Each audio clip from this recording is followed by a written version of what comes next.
डोकरी रिपोर्टर सफ़ीउल्ला चनो जी रिपोर्ट मुताबिक़ डोकरी ऐं भरपासे बरसातुनि तबाही मचाए छॾी आहे। 600 खां वधीक मुख़्तलिफ़ ॻोठनि में केतिरा ई घर ॾही पट पइजी विया आहिनि। ॻोठ चना मोची, ॻोठ मशहूरी, ॻोठ पीर बख्श ब्रोही, ॻोठ टाटड़ी में ताज़नि बरसातुनि सबबि तमामु घणो नुक़सानु रसियो आहे।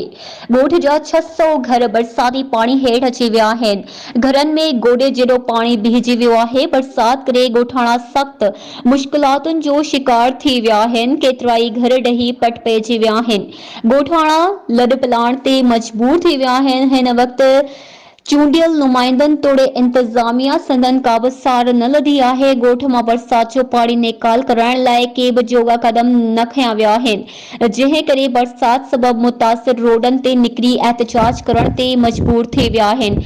ॻोठ जी बरसात मुतासिर मर्दनि, औरतुनि ऐं ॿारनि पाणी निकाल न थियण ख़िलाफ़ सख़्त एहतिजाज कयो, जॾहिं त 300 खां मथे बागड़ी ब्रोही, खोसा, चांडियनि मथे रोडनि ते निकिरी पंहिंजी मदद पाण तहत टेंट लॻाए पंहिंजा मासूम ॿार बरसात खां महफ़ूज़ कया आहिनि।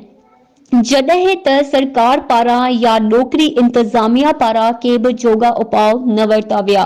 उन मौक़े ते ॻोठाणनि जो चवणु आहे त बरसातुनि सबबि संदन 600 खां वधीक घर सख़्त मुतासिर थिया आहिनि। घरनि में बरसातुनि जो पाणी बीही वियो आहे। बुख बदहाली जे वर चढ़ी विया आहियूं।